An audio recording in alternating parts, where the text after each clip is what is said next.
Okay guys, welcome to the Anvil episode number 4. Today we're going to go through the 4th tenet in our kind of Tenets of Strength series, and this one is about earning the right to lift heavy. Now, lifting heavy is obviously a relative term to that individual, whether it's a 200 kilogram deadlift or whether it's going into your first pistol squat. Either way, the magnitude of the tension that you generate throughout the body is something that's got to be incremental, and you've got to work up to it within each session. You can't just dive straight in. And that's basically the concept of what most people know as a warm-up, but I don't necessarily like using just the term warm-up, as it kind of, as daft as it sounds, a lot of the time it just insinuates the idea of as long as you're warm, you're good to go, and it's a little bit more intricate than that. The key here is it's more about preventing just injuries, okay? It's about optimising your performance as well in the long run. There's certain systems within the body that you have to ramp up. When we talk about the neurological kind of aspects of training, you have two main branches of your autonomic nervous system. They're the kind of regulatory functions that go on without us even realising it. You have your sympathetic and your parasympathetic. So your sympathetic is what's also known as the fight or flight, what most people are aware of.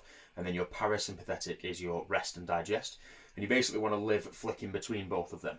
But it means when it comes to train, we want to be able to switch on that sympathetic response and put our bodies in a state where we are ready to actually execute on certain tasks. Like we said, with the other tenets, things like training focus, it's more than just preventing injury, it's about getting your mind and your body switched on, ready to go.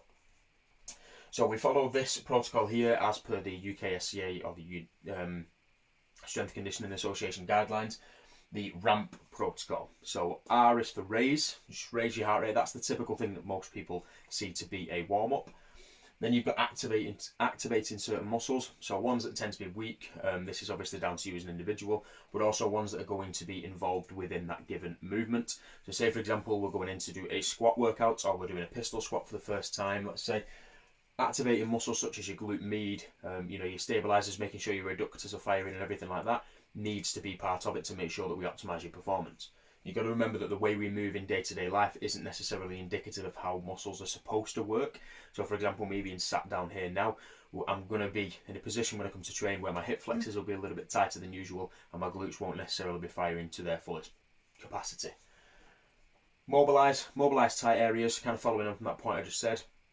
There tends to be postural restrictions within, I'd say, everyone.